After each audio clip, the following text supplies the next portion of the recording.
ሰላም ቤተሰብ እንዴት ናችሁ? ደህና ናችሁ ወይ? እኔ በጣም ደህና ነኝ፣ እግዚአብሔር ይመስገን። ባላችሁበት ሰላማችሁ ብዝት ይበልኝ። አንዳንድ ነገር አይቼ ብቅ ብያለሁ ቤተሰብ ማለት ነው። ትለያላችሁ፣ የቅመማ ወዳጆች፣ የቅመማ እህቶች ትለያላችሁ። እውነት ለእናንተ ቃላት የለኝም።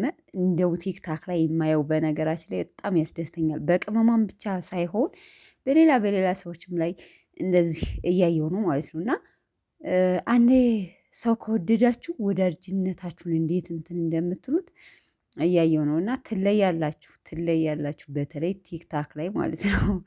ትናንትና ብሩኬ ላይቭ ላይ ከነ ንግስቷ ጋር ገብቶ ነበር እና የተፈጠረውን ያላያችኋላችሁ ብዬ አልገምትም። በጣም ደስ የሚል ነበረ። ቅመሟ በስማም ውይ የሰው መውደድ ስጠኝ የሚባለው ለካ እውነት ነው በነገራችን ላይ። እና አንትና ደግሞ እንግዲህ ብሩኬ ያው በብሩኬ ቤት ለቀው ነበረ። አብስላት ምን አለች? አፈቅርሃለሁ ብላ ቁጭ።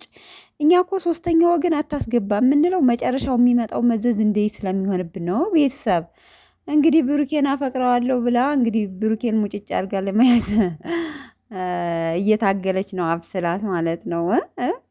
እንዴት ነው ነገሩ? እንደው በብሩኬ የሚመጡ ሴቶች ግን መጨረሻ ብሩኬን እናፈቅርሃለን ሳይሉ አይወጡም እንዴ? ቤተሰቦቼ አይወጡም እንዴ? ለማንኛውም ግን ምን ልላችሁ ፈልጌ ነው፣ በጥቅሉ እንዲህ መሆን ስለፈለጉ ብቻ ስራው እንደዚህ እንዲግል ስለፈለጉ ነው። ሌላ ነገር አብስራት ስሬስ አፍቅረው።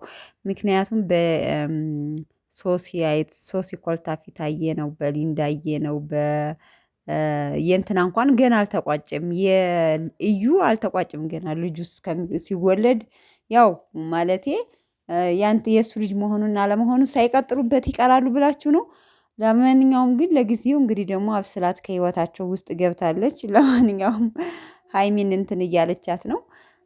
እና አንዳንዴ ደግሞ ልጆች ሀይሚን ከቅዱስ ጋር እንትን እያለችዋት ነው። እና በነገራችን ላይ ቅዱስ በጣም ደስ የሚል ልጅ ነው። ቢሆንም ግን በጣም ቤስት ፍሬንድ ናቸው፣ ይዋደዳሉ። አያቸዋለሁ ኢንስታግራም ላይ ምናምን ላይ በጣም ይደራረጋሉ ምናምን። እና ዝሮ ቅመሟ የንጉሱ ናት፣ የብሩኬ ናት። ንግስቲቱ ደግሞ የብሩኬ ናት ማለት ነው። እና ይሄ ምን የታወቀ ነው። እኛ ስላልን አይደለም ማለት ነው። እኛ ስለከፋፈልን፣ እኛ ስለ አንድ ላይ ስላደረግናቸው እነሱ በቃ እንትን ናቸው ሲጀመር ማለት ነው። ማንም ቢከፋፍልም አይለያዩም ስላችሁ ነው በጥቅሉ። ለማንኛውም እስኪ ዛሬ በቅመሟ እያመሹ ነው ቪዲዮ የሚለቁት፣ እንጠብቃቸዋለን። ማታ ማታ ብዙ መስራት አይመቸኝም ቤተሰቦቼ። ለማንኛውም ግን ምን ልላችሁ ፈልጌ ነው፣ በጥቅሉ በቃ ሁሌ የምምላችሁ ሀይሚና ብሩኬ አይለያዩም። እሺ ስራ እየሰሩ ነው። አሁንም ደግሞ ድጋሚ እየሰሩ ነው ስራ ማለት ነው። እሺ ይመቻችሁ።